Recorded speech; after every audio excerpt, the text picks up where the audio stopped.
주님께서 몇 달에 걸쳐서 삼위일체 하나님 중에 하나인 성령에 대해서 올바로 깨닫고 올바로 이해하기 위해서 시간 허락해 주시면 감사를 드립니다. 우리가 하나님 말씀을 매일 읽으면서도 성령의 감동감으로 쓰여진 성령 말씀조차도 성령이 내 안에 거하지 아니하고 성령이 지혜를 주지 아니하면 깨달을 수 없다는 것을 다시 한번 깨닫고 우리가 성령 안에서 말씀도 깨닫고 성령이 인도하심에 따라서 거룩한 삶도 살 수 있게 주님 인도하여 주시옵소서. 그래 우리가 살아주거나 하나님 영광을 위해서 모든 목숨을 바칠 수 있는 성도로서의 다짐도 함께 할 수 있게 허락해 주시옵소서. 감사하며 예수님 받들어 기도드렸습니다. 아멘.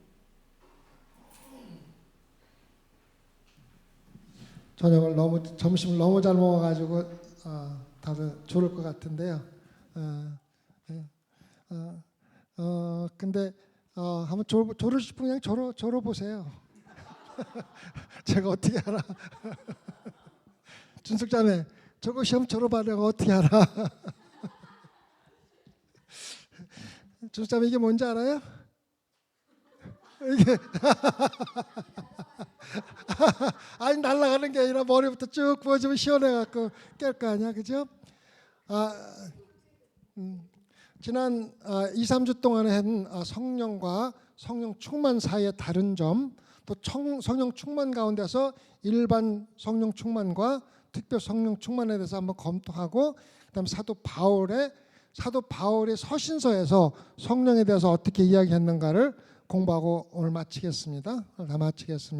그래서 지난번에 말씀드린 성령 세례와 성령 충만함에 대해서 우리가 알아야 돼요. 오늘 목사님께서 말씀하셨지만은 우리가 그 율법에 대해서 우리가 다 알고 있는 것 같아도, 우리가 예수 그리스도 이름으로 구원받는다고 알고 있는 것 같아도 실질적으로 신앙생활하는 것은 율법으로 구원받으려고 신앙생활하는 사람들이 너무 많아요. 의외로 너무 많아요. 어쩌면은 그렇게 믿는 사람들이 더 많아.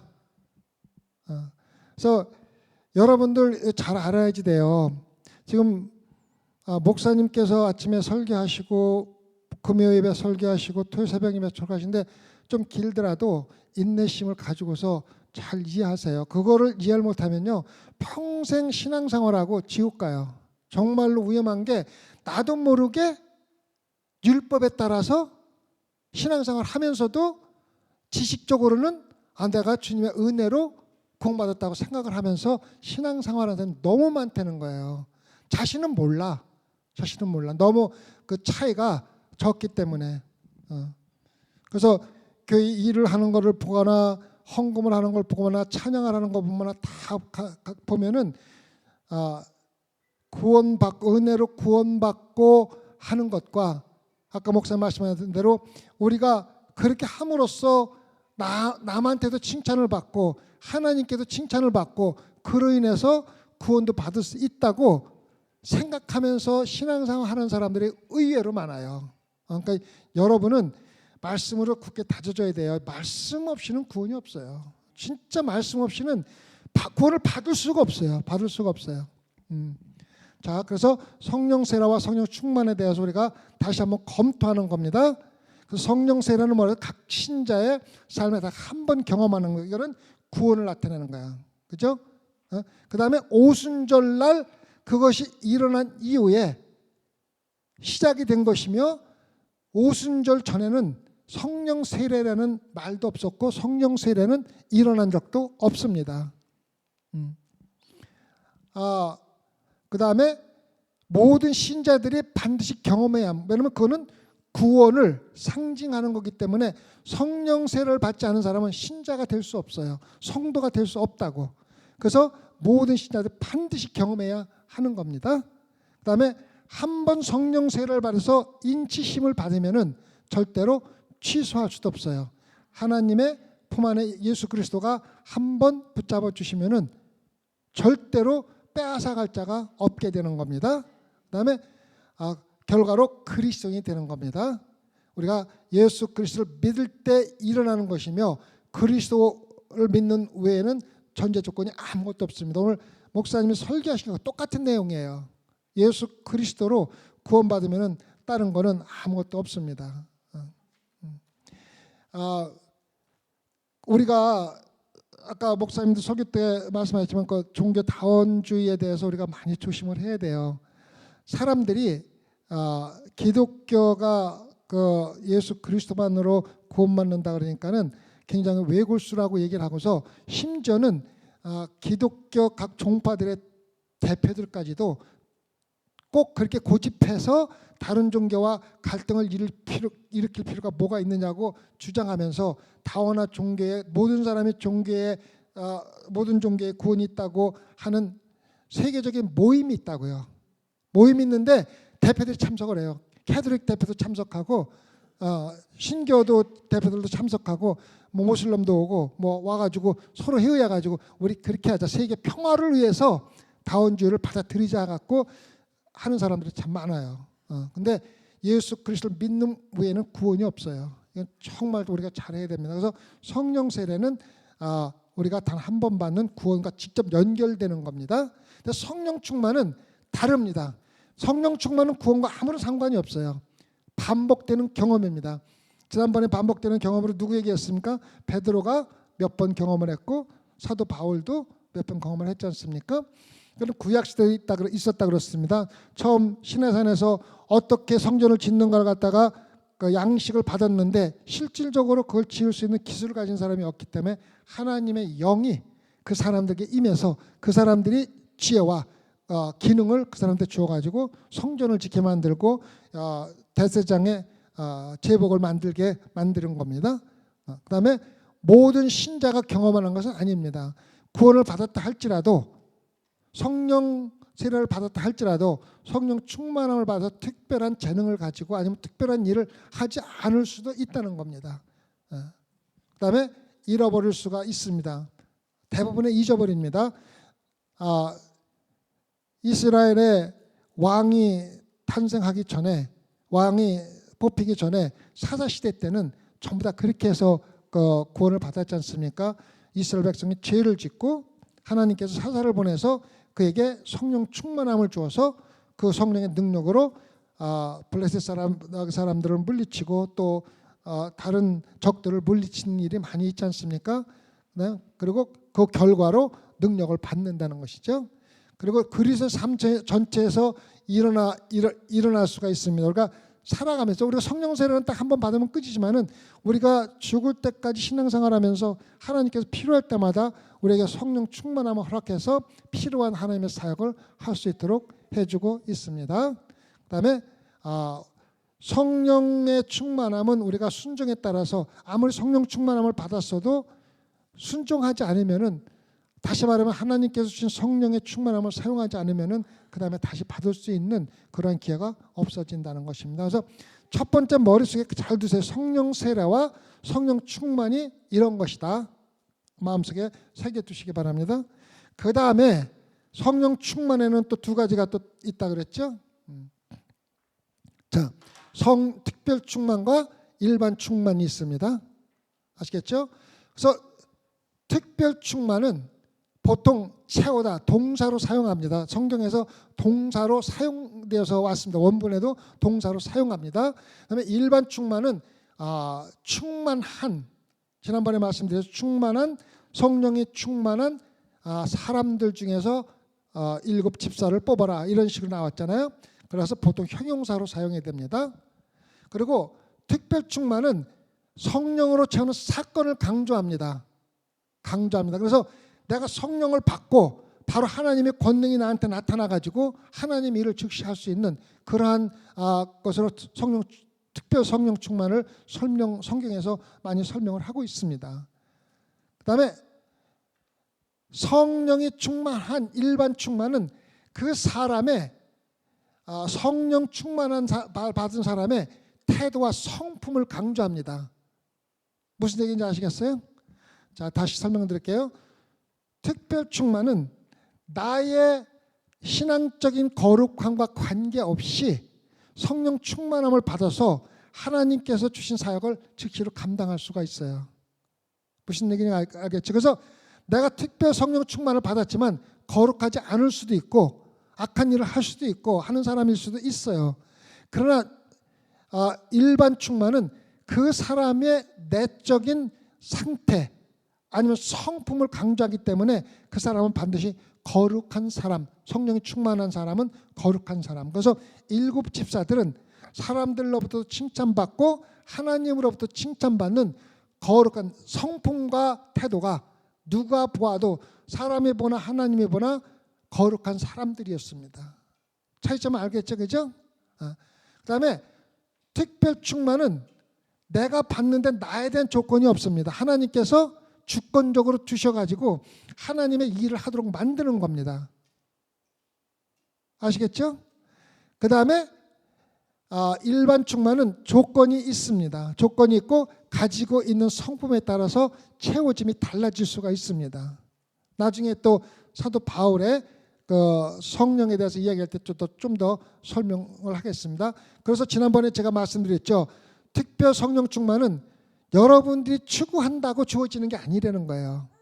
하나님께서 필요할 때 주시고 그 필요한 사역이 끝나면은 다시 거두어 가는데 그 사역이 평생 남아있을 수도 있고 아니면 한 시간에 끝날 수도 있고 뭐 한 달에 끝날 수도 있다는 겁니다. 그래서 특별 성령 충만은 우리가 추구한다고 기도한다고 주어지는 게 아니라 하나님께서 필요할 때 주시고 그 사역이 감당이 끝나면은 그 성령이 다시는 그 사람에게 임하지 않는 겁니다. 우리 성경에서 많이 나오지 않습니까? 특별한 게 왕 사울이지 않습니까? 하나님께서 능력을 성령을 빼앗아 가면은 그 사람은 더 이상 왕 노릇을 하지만 언젠가는 왕의 자격이 끝나는 거잖아요, 그죠? 그리고 일반 충만은 안에 거하는 지속적인 영성을 이야기하는 겁니다. 성령이 충만한 사람은 거룩한 삶을 살기 때문에 누가 보아도 저 사람은 성령이 충만한 사람이라는 것을 아는데 이거는 성령이 일반 성령 충만했다가 없어지고 충만했다 없어 이런 게 아니라 점차적으로 그러니까는 성화되어가는 과정을 이야기하는 거예요. 그래서 결국에는 일반 충만함이 완성될 적에는 우리는 예수 그리스도와 같은 예수 그리스도와 똑같은 사람이 되는 것을 우리가 이야기하는 겁니다. 그래서 지속적인 영성을 이야기해야 돼요. 뭐 왔다 갔다 하는 건 절대 성령 역사가 아니에요. 여러분이 신앙생활하면서 가장 신앙생활하면서 문제가 되는 사람들이 뭐냐면은 신앙적으로 왔다 갔다 하는 사람들이에요. 왔다 갔다 하는 사람은 정말 힘들어요. 열심히 할 적에는 성령이 충만한 것 같고 정말로 거룩한 사람 같은데 또 그렇지 않을 적에는 완전히 또 교회를 대적할 때가 참 많이 있거든. 그는 성령의 역사가 아니에요. 일반 성령의 충만함은 지속적으로 영성이 있어야 되는 거예요. 그 지속적이라는 단어에 우리가 잘 관심을 가져야 되고 그리고 점진적으로 채워져 가지고 성장하는 것이지 왔다 갔다 하는 게 아니에요. 그래서 여러분이 신앙생활하면서 내 자신 한번 살펴보세요. 내 신앙생활이 왔다 갔다 하는 신앙생활인지 아니면 지속적으로 쭉 성장하는 신앙생활인지 특히 내가 어려움이 있을 적에 내 신앙생활이 어떤지 한번 내 자신을 둘러보는 건 참 중요합니다. 여러분 신앙생활에 어려움이 없는 것은 사탄도 관심이 없는 거예요. 왜? 저 사람은 어차피 구원 못 받을 사람인가 사탄도 알아. 사탄이 굉장히 영적이잖아요. 그죠? 그래서 사탄이 어려움과 고통을 주는 사람의 대부분은 신앙적으로 노력을 많이 하고 거룩해져 가는 사람들로 많이 채워집니다. 그리고 특별 충만은 반복해서 채워집니다. 필요할 때마다 채워집니다. 그리고 특별 충만은 죄에 관계없이 새로운 사역을 위해서 반복해서 주어지지만은 일반 충만은 그리스도의 성숙함을 나타내는 겁니다. 영적으로 충만한 성도가 되는 것을 이야기하는 거예요. 차이점을 알겠죠, 그죠? 이해가 가십니까? 그래서 특별 충만은 어떤 사역을 위해서 그 사역이 이루어질 때까지 충만했다가 그 사역이 끝나면은 잃어버리는데 그 받는 사람은 구원에 관계없이 영적인 생활에 관계없이 하나님께서 필요한 사람을 필요할 때 쓰시고 필요가 없으면은 성령이 떠나는 그러한 것을 이야기를 합니다. 그런데 일반 충만은 영적으로 성령의 열매를 맺으며 꾸준하게 지속적으로 자라면서 결국은 예수 그리스도가의 닮아가는 신앙생활을 하면서 영적으로 성숙한 성도가 되는 거기 때문에 왔다 갔다 할 수가 없는 겁니다. 그래서 특별 충만은 특별한 사명을 주기 위한 것이고 일반 충만은 그 사람이 신앙생활하면서 영적으로 나타내는 것이 많이 있다는 것을 우리에게 이야기해 주고 있습니다. 그래서 이거 네 가지를 우리가 마음속에 잘 가지고 계시기 바랍니다. 성령 세례와 성령 충만과 다른 점, 그다음에 성령 충만에서 특별 충만과 일반 충만에 대해서 그 차이점을 가지고 있어야 내가 어떠한 영적인 상태에 있는지, 내가 어떠한 성령 충만함을 받고 있는지 그거에 대해서 우리가 알 수가 있는 겁니다. 자, 여기까지 하고 지난주에 복습이고 이제부터는 바울의 성령에 대한 은유에 대해서 이야기를 하겠습니다. 사도 바울은 서신서에서 영적인 자질에 대해서 여러 번 언급합니다. 영적인 자질에 대해서. 로마서 15장 13절과 14절을 볼까요? 소망의 하나님이 모든 기쁨과 평강을 믿음 안에서 너에게 충만하게 하사 성령의 능력으로 소망이 넘치게 하시기를 원하더라. 아까 목사님도 말씀하셨지만 소망교회가 교인들은 소망을 가져야 된다 그러잖아요. 그 소망을 누가 주느냐는 거예요. 누가? 성령의 능력으로 우리에게 주는 거라는 거예요. 그래서 내 형제들아 너희가 스스로 선함이 가득하고 모든 지식 차서 능히 서로 권하는 자임을 나도 확신하노라. 선함이 가득하고 지식 가득 찼다는 것은 누구의 능력이냐면 내가 잘나서 되는 게 아니라 성령께서 여러분과 저에게 능력으로 채워주시는 거라는 거예요. 그래서 사도 바울은 성령의 영적인 것에 이렇게 얘기했고, 그리고 사도 바울은 실질적으로 성령 충만이라는 단어를 딱 한 번밖에 사용한 적이 없어요. 에베소서 5장 18절, 이건 우리가 지난번에도 한번 한 겁니다. 술 취하지 말라, 이는 방탕한 것이니 오직 성령의 충만함을 받으라. 그래서 성령 충만을 받으라는 말은 사도 바울이 물론 여러 가지로 성령에 대해서 영적인 성숙함에 대해서 이야기하고 그 자질에 대해서 이야기했지만은 실질적으로 성령의 충만함을 받으라는 것은 에베소서 5장 18절에 나와 있습니다. 제가 지난번에 말씀을 드렸죠. 여기서 일반적인 성령의 충만을 말하는 겁니다. 영적으로 충만한 성숙한 성도가 되라는 겁니다. 그냥 오늘 성령 충만을 받고 또 내일 잃어버리는 왔다 갔다 하는 그러한 성령 충만이 아니라 성령 충만한 상태를 유지하라는 겁니다. 왔다 갔다 하면 안 된다는 거예요. 근데 이것을 어떻게 할 수 있냐면 성령으로 충만케 되도록 하나님이 우리에게 주실 적에 그것을 내가 받아들이고 허용해서 받아들여야 된다는 거예요. 그리고 일부가 아니라 완전히 성령의 지배를 받는 것입니다. 지난번에 말씀드렸죠.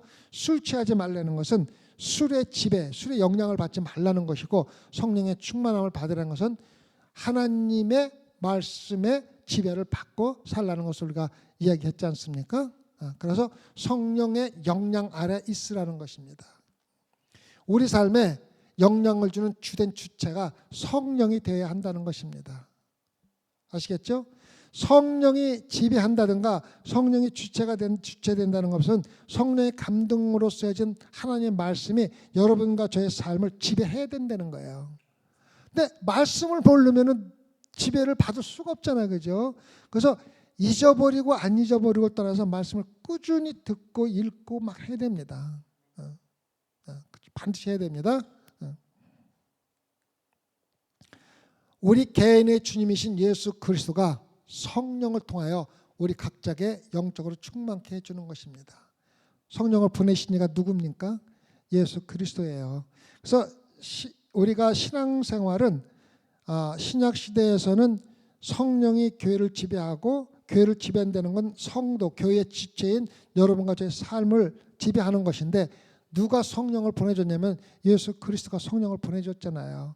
그래서 결국은 여러분과 저의 삶은 예수 그리스도의 지배를 받는 사람이 되어야 되는 겁니다. 그래서 우리가 지난번에 말씀드린 예배 드릴 적에 성령을 영화롭게 하는 예배를 드리는 건 없어요.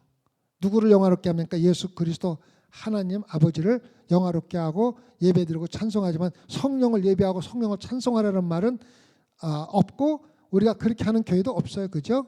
성령은 예수 그리스도가 보내준 분으로서 우리가 하나님을 영광되게 하고 예배할 수 있도록 우리 삶을 지배하는 거예요. 그걸로 인도해 주는 거예요. 아시겠죠? 그래서 사도 바울은 우리가 영적인 사람인지를 확인하는 특별한 방법들을 우리한테 줬는데 잘 마음속에 새겨두시기 바랍니다. 성령이 충만한 사람인지를 확인하는 것은 진정한 예배입니다. 첫 번째 진정한 예배입니다. 예배에 우리가 찬양할 적마다 우리 홍경미 집사님이 기도를 할 적마다 뭐라고 그럽니까? 습관적으로 드리는 예배가 되지 말라고 하는 것 굉장히 좋은 예배예요. 우리가 기도하고 우리가 예배 시작할 적에 우리 마음가짐을 반드시 다짐해야 돼. 이거는 내가 주일이니까 교회 나와서 예배 보는 거라고 생각하면 절대 안 돼요. 내 입에서 나오는 찬양이든 기도든 말씀을 듣는 것이든 전부 다 진정하게 예수 그리스도와 하나님을 예배하는 마음이 반드시 있어야 됩니다. 자, 진정한 예배입니다. 첫 번째. 그 다음에는 불평보다는 감사를 드리는 것입니다.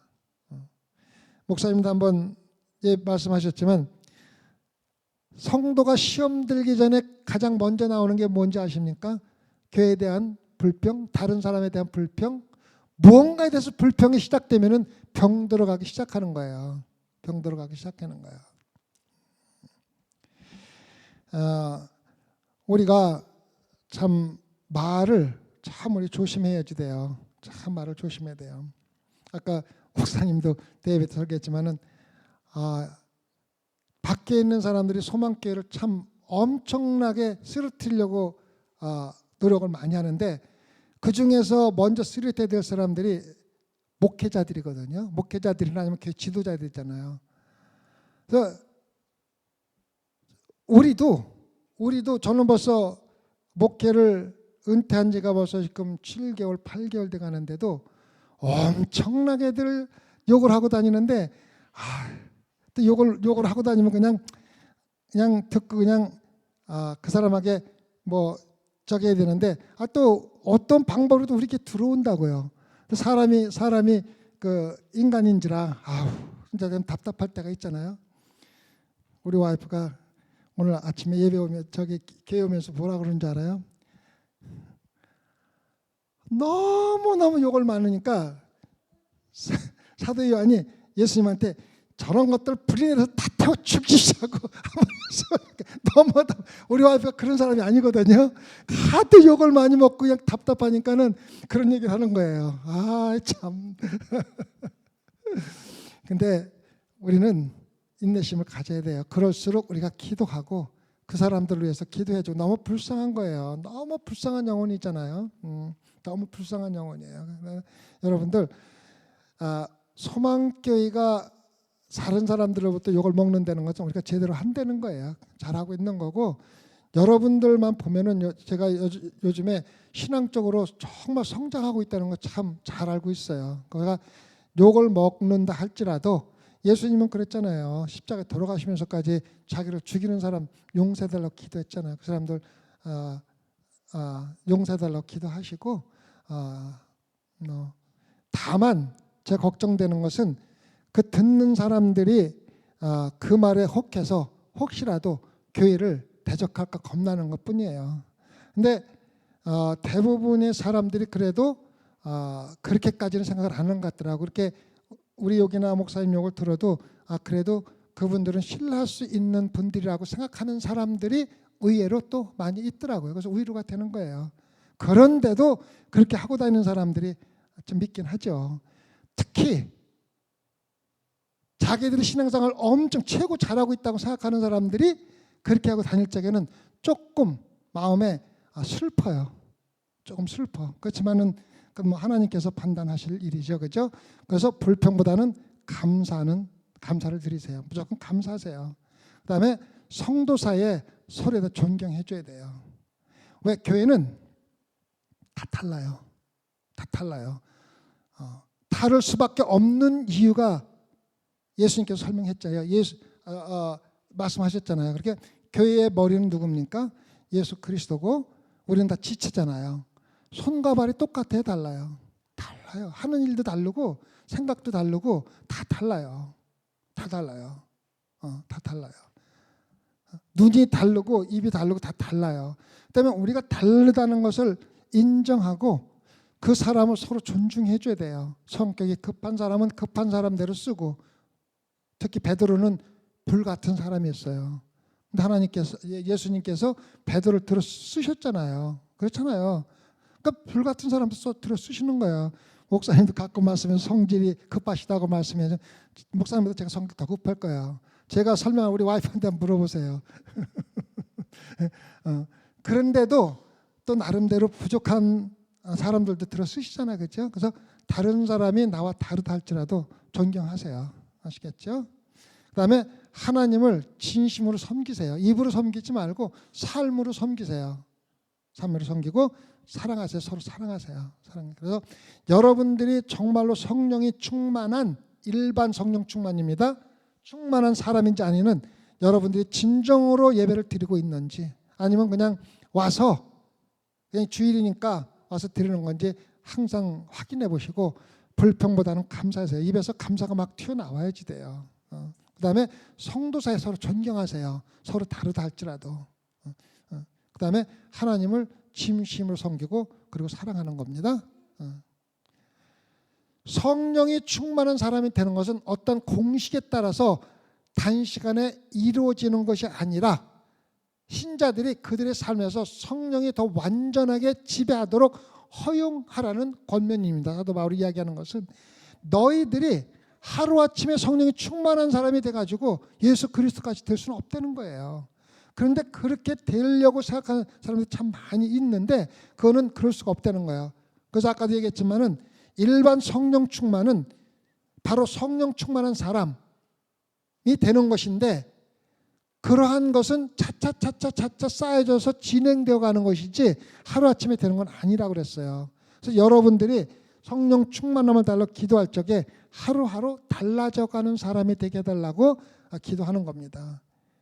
근데 신앙생활을 하다 보면 그런 사람들 많이 있어요. 어떤 경우에 갑자기 은혜 받아가지고 마치 그 성령이 굉장히 충만한 사람처럼 보일 경우가 많이 있는데, 그런 사람들은 시간적으로 가면서 성령이 차츰 진행돼야 되지, 한꺼번에 그렇게 된 사람은 쉽게 또 무너져 가지고 옛날로 돌아갈 때가 참 많아요. 우리가 조심해야 됩니다. 진실한 영적인 신자는 지속적으로 성령의 지배와 영향을 받아야 합니다. 지속적으로. 다시 말씀드립니다. 지속적으로입니다. 왔다 갔다 하지 마세요. 정말로 그거는 신앙생활 아니에요. 그 정말로 우리가 신앙생활하면서 지속적으로 성령의 지배를 받아야 합니다.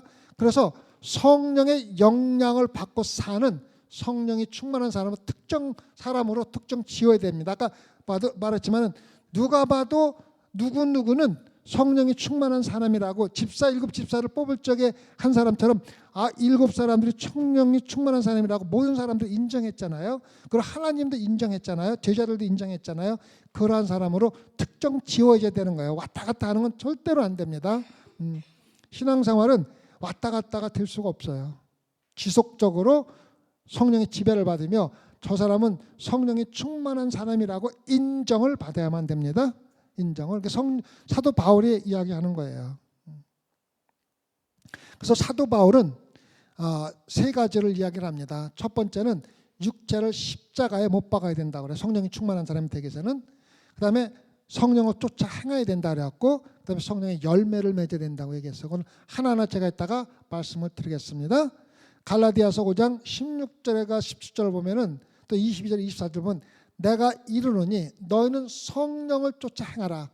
그리하면 육체의 욕심을 이루지 아니하리라. 육체의 소욕은 성령을 거스리고 성령의 소욕은 육체를 거스리나니 이 둘이 서로 대적함으로 너희의 원하는 것을 하지 못하게 하려 함이라. 그 다음에 성령의 열매가 나옵니다. 오직 성령의 열매는 사랑과 희락과 화평과 오래 참음과 자비와 양선과 충성과 온유와 절제니 이 같은 것을 금할 법이 없느니라. 그리스도 예수의 사람들은 육체와 함께 정과 그 욕심을 십자가에 못 박았느니라. 여러분, 성령의 은사와 성령의 열매를 혼동해서는 안 됩니다. 성령의 열매는 그 사람의 성품에 따라 바뀌는 것이고, 성령의 은사는 아까 말했듯이 성령이 우리한테 임해서 하나님의 일을 할 때 필요한 것을 줄 때가 많이 있는 거예요. 그래서 성령의 열매를 맺어야되시 우리가 성령의 은사를 받아갖고 병 고치고 뭐 이런 거가 우리의 영적인 성장을 이야기하는 건 아니라는 거예요. 우리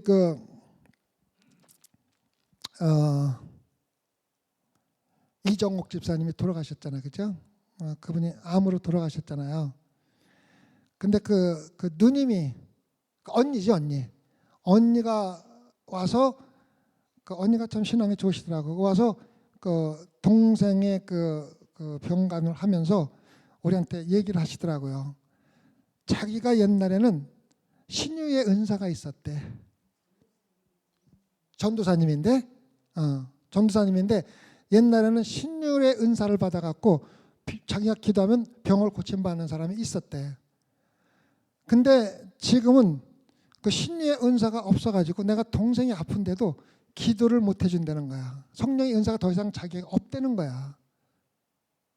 무슨 얘기인지 아시겠죠? 그래서 성령의 은사는 하나님께서 하나님의 영광이나 하나님의 사역을 위해서 누구에게 주고 그 사역을 할 수가 있지만은 그 사역이 끝나면은 그 사람으로부터 떠나서 더 이상 성령의 능력이 안 나타날 수가 있는 거예요. 이게 특별 성령 충만이에요.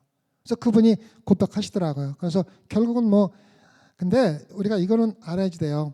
정말로 신유의 은사를 받아서 그 사람의 병 고침을 통해서 하나님의 영광이 드러나고 복음이 전하는데 사용되지 않으면은 그 다 필요 없는 거예요. 왜? 또 죽어요. 또 병을 고침 받았다 하더라도 죽어요. 어차피 죽을 수밖에 없는 게 인생이에요. 그래서 신유의 은사로 사람 병 고치는 거는 그 사람 생명 좀 연장하는 그거에는 관심이 없는 거예요. 무슨 얘기인지 아시겠죠? 그래서 여러분이 성령의 은사 받은 것은 무조건 하나님의 영광으로 해서 사용하는 거예요. 그렇지 않으면요 성령의 은사의 의미가 아무것도 없는 거예요. 아시겠죠? 자, 그래서 육체를 십자가에 못 박고 성령을 쫓아가고 성령의 열매를 맺어야 되는데, 우선 육체를 십자가에 못 박는다는 것이 무엇인지를 우리가 한번 보겠습니다. 자, 우리는 싸움을 싸우면서 살아갑니다. 무슨 싸움입니까? 영과 육이 끊임없이 싸우는 거, 우리 안에서. 그죠? 영과 육이 끊임없이 싸우는 거예요. 근데 누가 이겨야 돼요? 영이 이겨야 돼요. 영이 이기기 위해서 육체를 십자가에 못 박는다는 것은 영의 적은 누구입니까? 육체예요. 그래서 영의 적인 육체를 십자가에 못 박아야 비로소 영이 승리를 해서 우리는 영적인 삶을 살 수가 있는 거예요. 그래서 사도 바울이 너희 육체를 십자가에 못 박으라고 이야기했으니까 이유가 뭐냐면 영의 적이기 때문에 그래요. 영의 적이기 때문에. 그래서 우리 안에서는 끊임없이 영과 육이 싸우는데 육을 십자가에 못 박아버리면 누구만 남습니까? 육체는 죽고 영만 남는 거예요. 그래서 승리하는 삶을 사는 거예요. 영적으로 성장하는 삶을 사는 거예요. 그래서 육신은 아주 자연적으로 세속적이며 세상적이며 인간의 기본 본성에 따라 본능적으로 자신의 욕망과 욕구를 충족시키려고 노력하는 겁니다. 아까 목사님도 말씀하셨지만은 목사 안수 받고 싶으면 여자가 남자로 보일 줄 알았는데 여자가 여자로 보이더라 그러잖아요. 똑같은 거예요. 우리는 육체를 십자가에 못 박지 않으면은 본능적으로 그 세속적인 것에 눈이 따라갈 수밖에 없어요. 그 재미있는 그 TV 아니야 TV인지 하여튼 그 제가 그 녹음한 걸 한번 본 적이 있는데 어떤 사람이 아주 재미있는 걸 했더라고요. 뉴욕 시티에서 사람들의 표정을 녹화를 한 거야. 그런데 남자들을 쭉 녹화를 했는데 100명 100명이 예쁜 여가 지나가면 다시 한번 쳐다보는 거야. 다 자기도 모르게. 근데 그게 다 녹화된 거야. 그 중에는 거룩한 사람도 있을 거고 그리스도인 다들 보다가 너 저기 예쁜 사람 지나가면 이쪽 지나갔으면 다시 한번 보는 건데 그게 자기는 모르지만은 그게 다 녹화돼 가지고 그걸 보여주는 거야. 재밌잖아요, 그죠? 그래서 다 본능적으로 그게 뭐 자기가 뭐 보고 싶다고 그거 보겠어? 그게 본능적으로 그렇게 살아 육적으로 살기 때문에 그러는 거예요.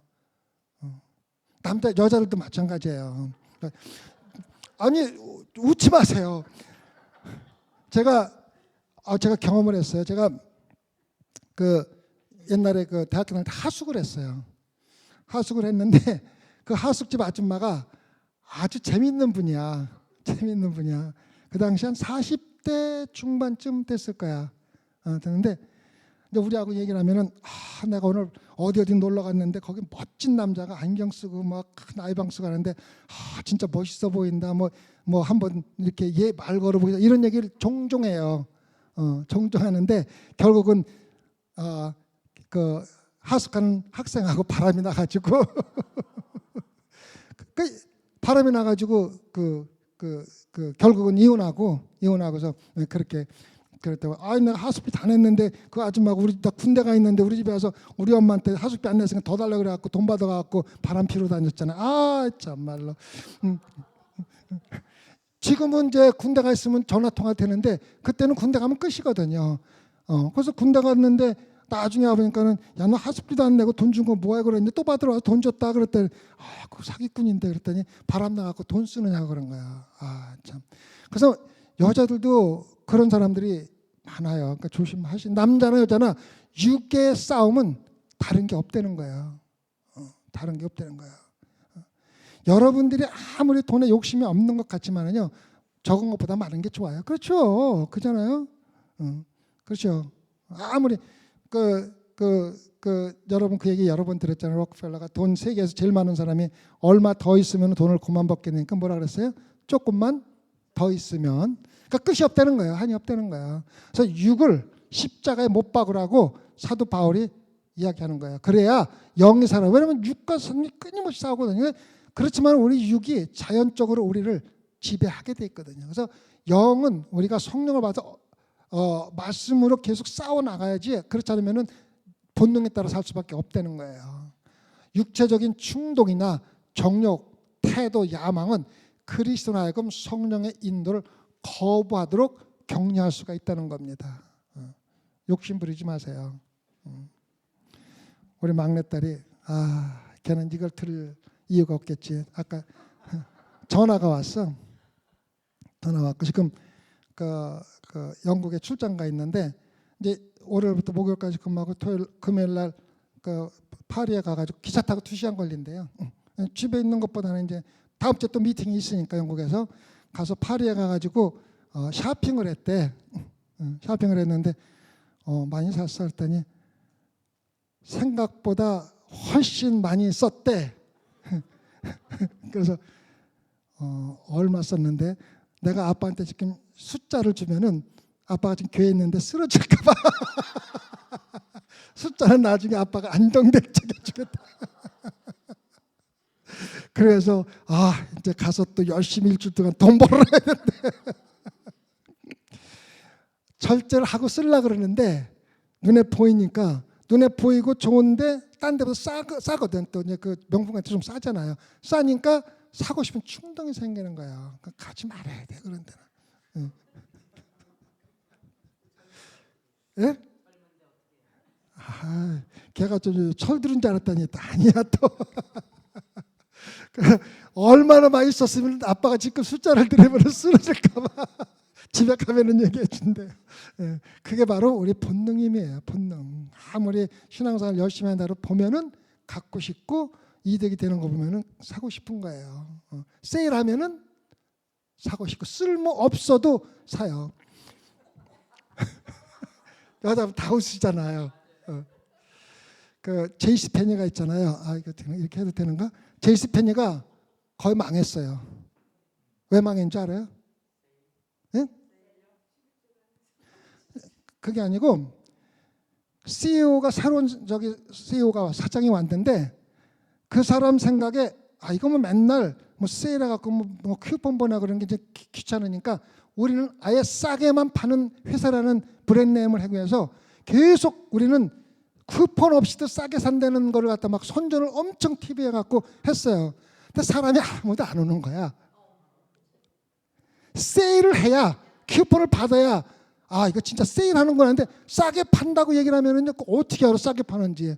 그래가지고 완전 망했다가 다시 사장 해고당하고 다시 쿠폰 돌리기 시작해갖고 조금씩 하는 거예요.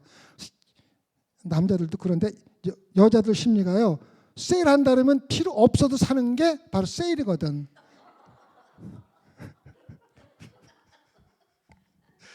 우리 집에 정리하다 보니까는 CD가 똑같은 게 20장이 있어. 그래서 이게 뭐야 그랬더니 그 세일해가지고 사가지고 사람들은 필요할 때 선물 주려고 사놓은 건데 17년 된 거야. 그러니까 그래서 제이씨 페니가 망했는데 싸게 판다고 사람이 사는 게 아니라 세일하고 쿠폰을 받으면 진짜 세일한 거면 찾아가잖아요.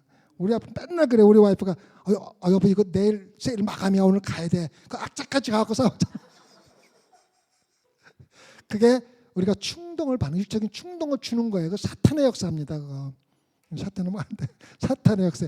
예수 그리스도를 믿으려면 그런 거를 십자가에 반드시 못 박아야 됩니다. 세일을 물리치자.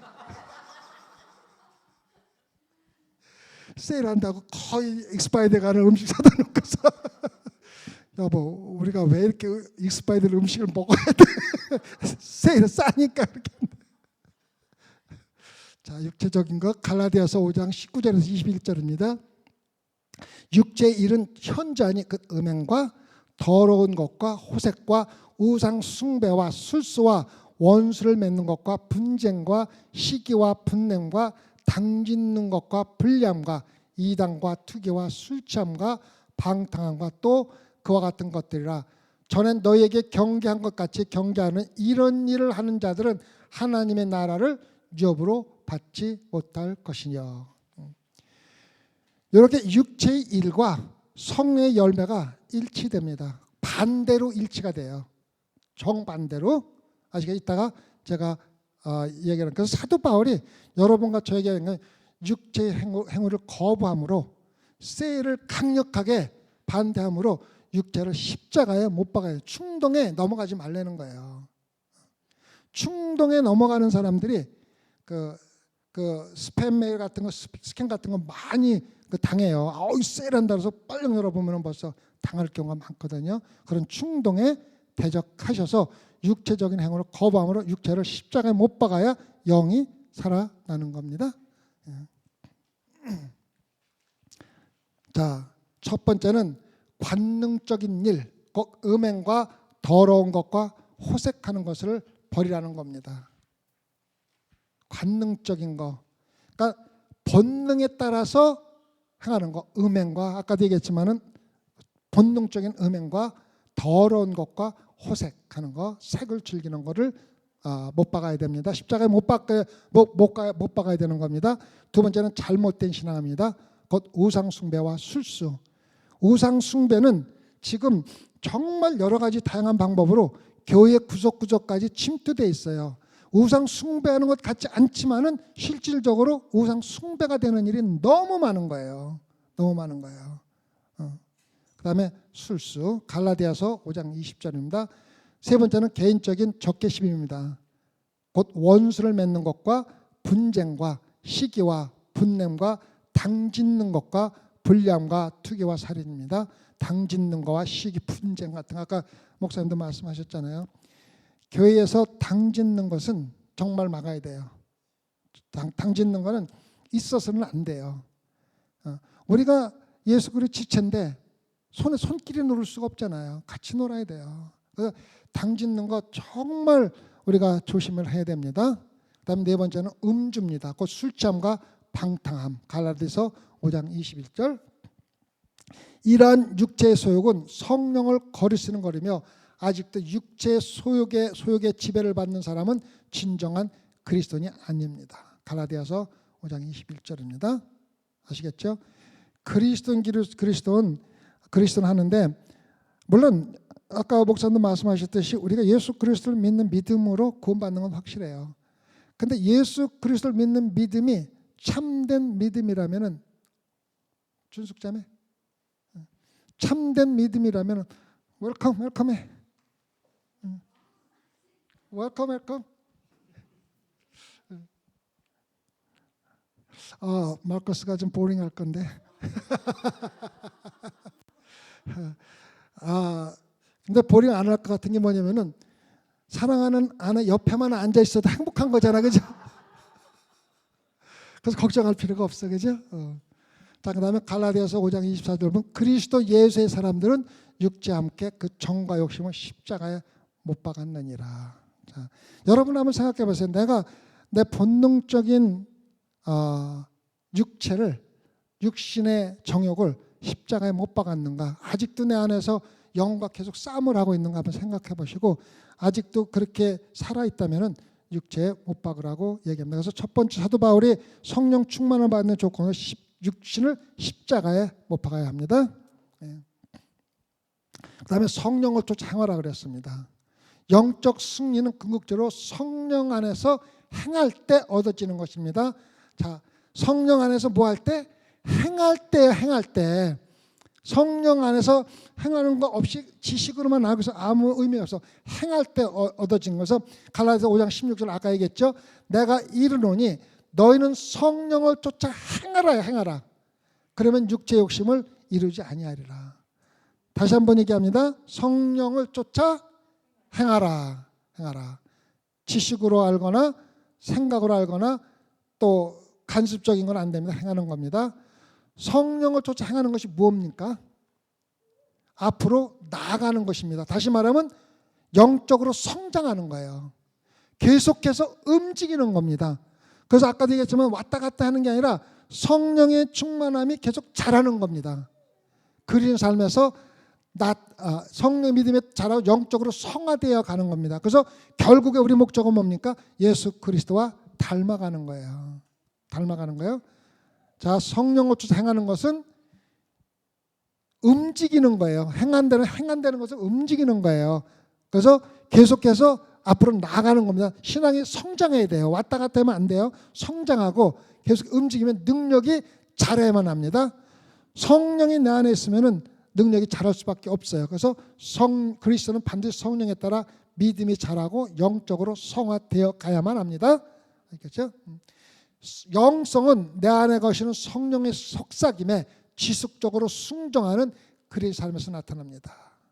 자, 성령이 쫓아 행한다는 것은 구체적으로 여러분이 신앙생활하면서 수없이 경험해요. 말씀을 읽을 때 내 안에 속삭이는 음성이 있어요. 근데 여러분은 대부분 무시할 때가 참 많아요. 무시할 때가. 근데 그 속삭임을 누가 하는 거냐면 성령이 하는 거예요. 뭐를 근거로? 말씀을 근거로. 근데 속삭임에 지속적으로 순종하는 겁니다. 다시 한번 말하면 지속적으로 했다 안 했다 왔다 갔다 하는 것은 성령의 역사가 아닙니다. 지속적으로 성령의 속삭임에 지속적으로 순종하는 것입니다.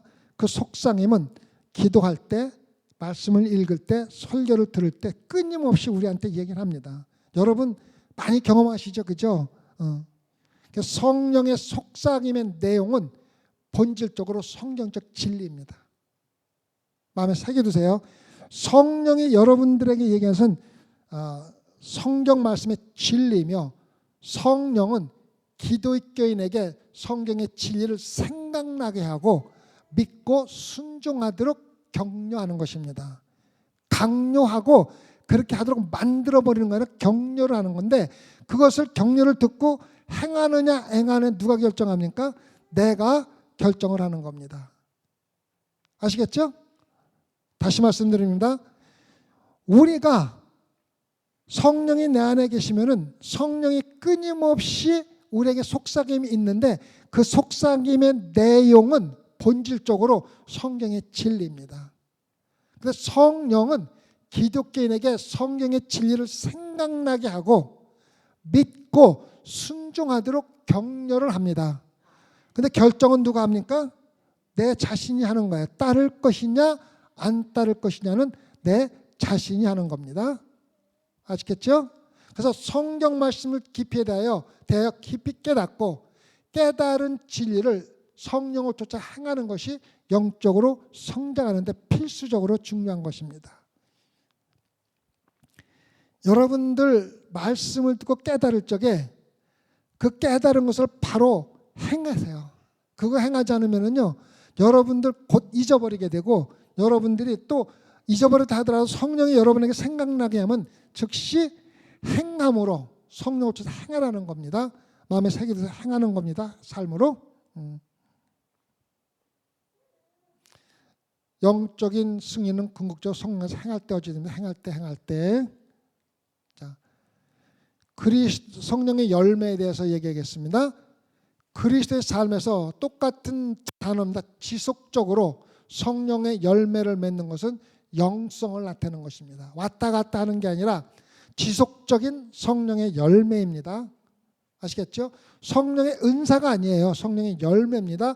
열매를 맺는 것은 영성을 나타내는 겁니다. 그런데 대부분의 교회나 그리스도인들이 성령의 은사를 영성이라고 착각할 때가 참 많습니다. 그렇죠? 그래서 누가 무슨 신유의 은사를 받아서 병 고침을 했으면 굉장히 영성이고 성령이 충만한 것으로 이야기하는데 실질적으로 그러한 특별한 성령 충만함은 그 사람의 영적인 상태와 관계가 있다 그럴 수 없다 그래서 없다고 그랬어요.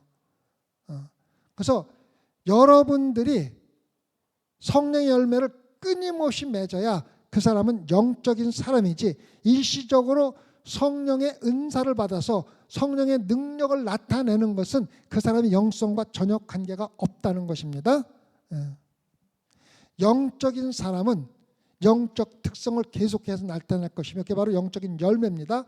영적인 특성은 육체적인 특성과 반대가 되는 것입니다. 그래서 아까 뭐라 그랬어요? 우리 육체를 십자가에다 못 박아야 된다고 이야기를 하고 있는 겁니다. 자, 율법을 열심히 지키는 것이나 방언이나 또 다른 여러 가지 성령의 은사를 행하는 것이 반드시 영성을 나타내는 것은 아니라고 그랬어요. 아까 목사님도 말씀하셨습니다. 율법을 지키는 것은 우리가 은혜를 받고 하나님의 말씀대로 살 수는 있지만은 율법을 지킴으로써 내가 영성이 크다고 이야기를 안 하는 거예요. 왜? 율법을 지키면서 나 자신을 나타내기 위해서 율법을 지키는 사람이 참으로 많았는데 그 사람들이 누구입니까? 바로 바리새인들과 유대인들이었어요. 그 사람들은 율법을 열심히 지키면서 자기가 영적으로 굉장히 뛰어난 사람이요, 택함받은 사람을 하고 자부심을 갖고 살았잖아요.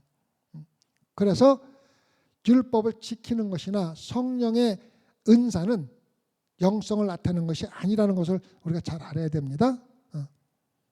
사도 바울은 그리스도의 영성은 성령의 사역에 대해서 깊이 이해하는 것을 근거로 결정진다고 기억했습니다. 그래서 다시 말하면 성령의 사역은 성경에 기록되어 있어요. 아주 자세하게 기록되어 있습니다.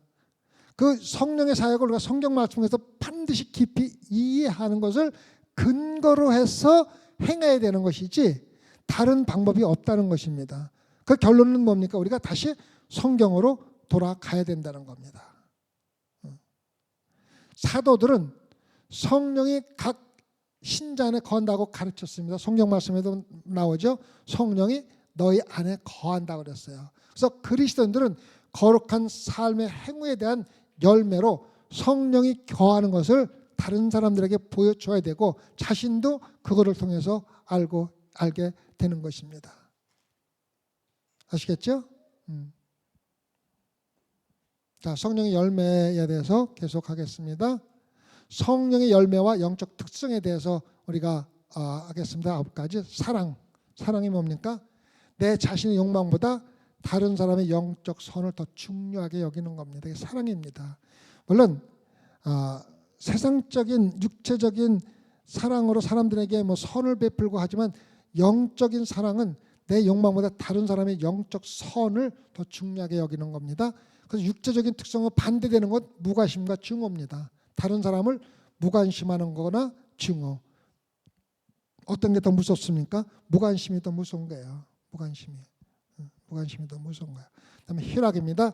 희락은 뭐냐면 경건한 즐거움입니다. 삶에 대한 경건한 즐거움입니다.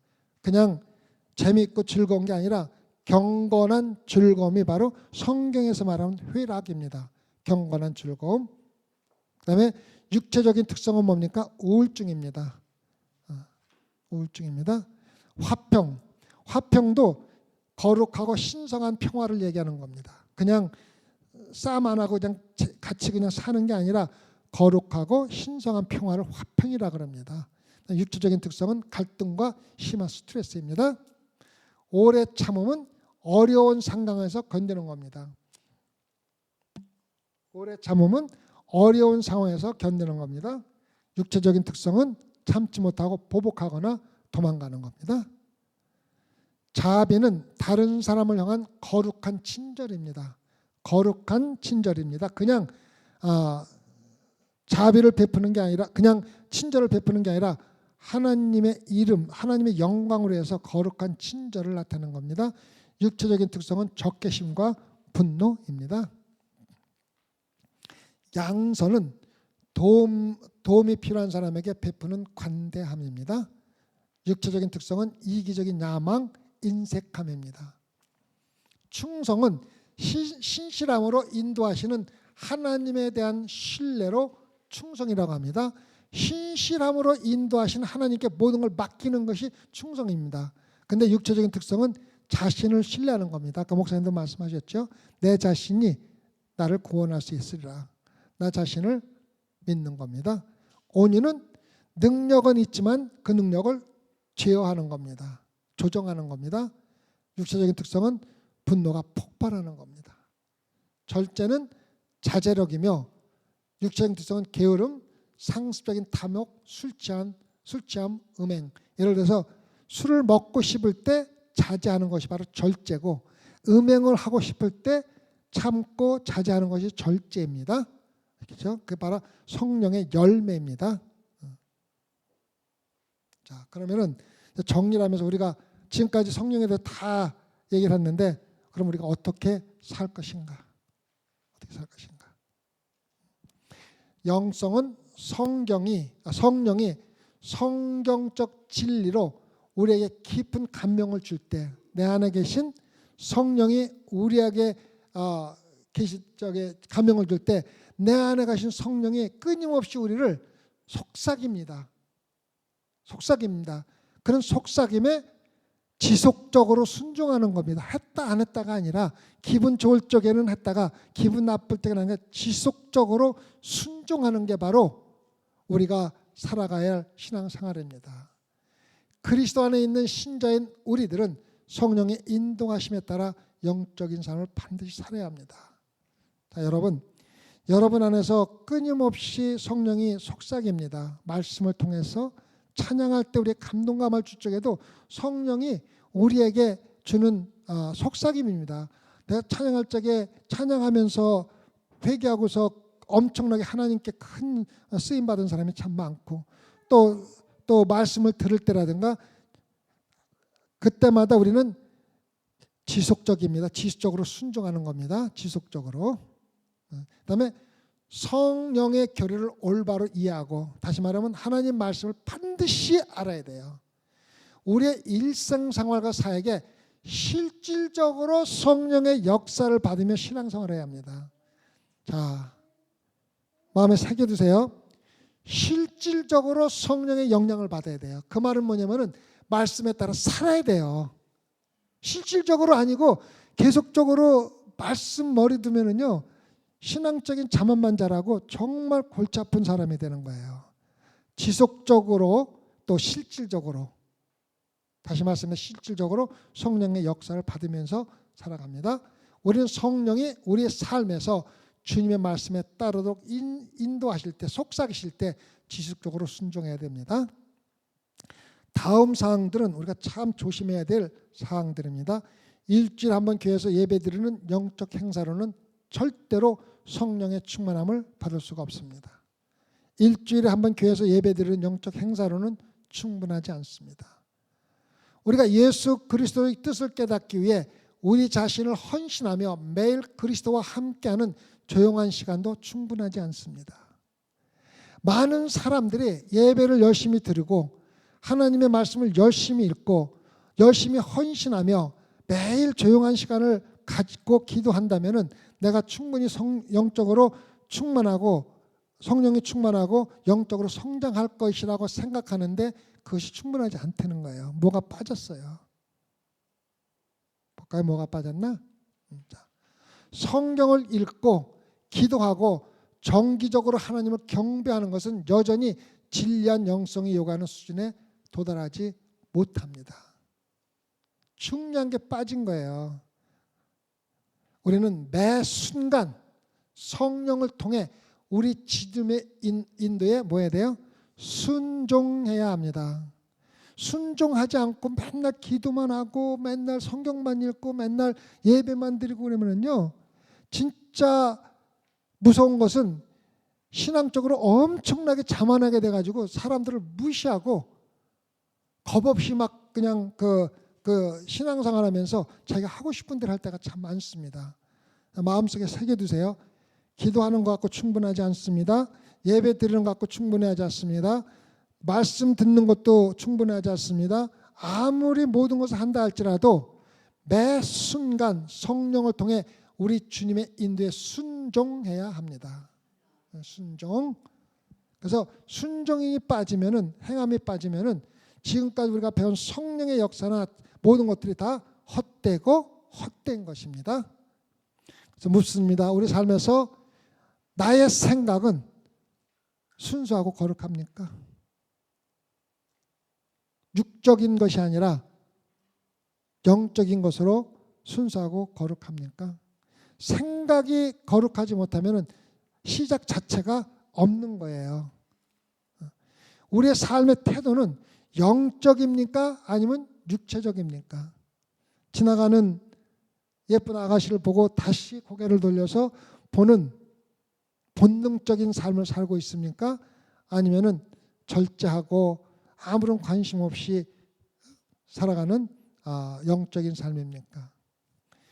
우리의 행동이 성경의 가르침과 일치합니까? 일치하지 않은